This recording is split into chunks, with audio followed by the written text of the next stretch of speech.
La Namibie veut abattre des animaux sauvages pour atténuer une sécheresse record. La Namibie est frappée par une importante sécheresse, la pire depuis un siècle, et l'état d'urgence a été déclaré.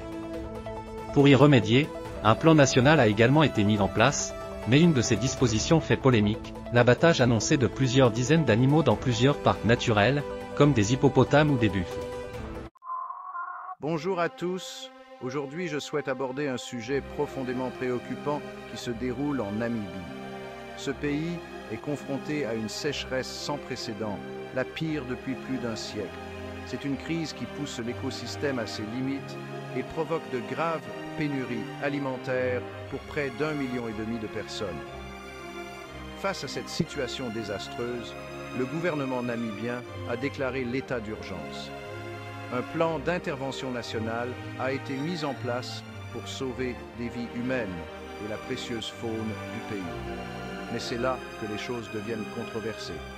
Une partie de ce plan implique l'abattage de 700 animaux sauvages dans plusieurs parcs nationaux. Oui, vous avez bien entendu. Il est prévu d'abattre des animaux comme les hippopotames, les buffles, les impalas, les gnous, les zèbres et même les éléphants.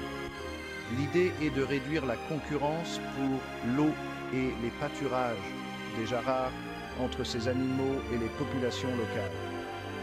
La viande issue de ces abattages sera distribuée aux communautés les plus durement touchées par la famine. Cela semble être une mesure radicale, n'est-ce pas?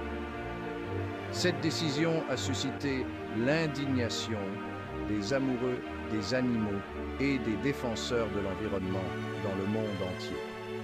Des organisations comme Elephant Human Relation Aid sont vent debout, qualifiant ce plan de cruel et à courte vue. Une pétition s'opposant à l'abattage a déjà recueilli plus de 2600 signatures. Les critiques affirment qu'il existe des moyens plus humains et durables de gérer cette crise. Alors, quelles sont ces alternatives? Certains suggèrent de créer des points d'eau artificiels pour soulager la pression sur les ressources naturelles. D'autres proposent de déplacer les animaux vers des zones moins touchées ou de mettre en œuvre des mesures éthiques de contrôle des populations, comme la contraception. Ces solutions visent à équilibrer les besoins humains avec le bien-être de la faune en garantissant une coexistence plus harmonieuse.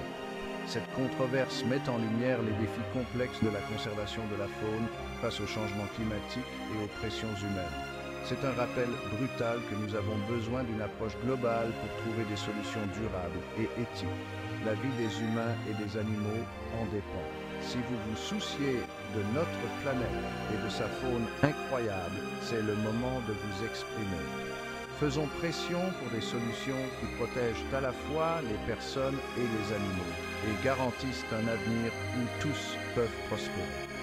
Merci d'avoir regardé et n'oubliez pas d'aimer, de partager et de vous abonner pour plus de mises à jour sur des questions cruciales comme celle-ci.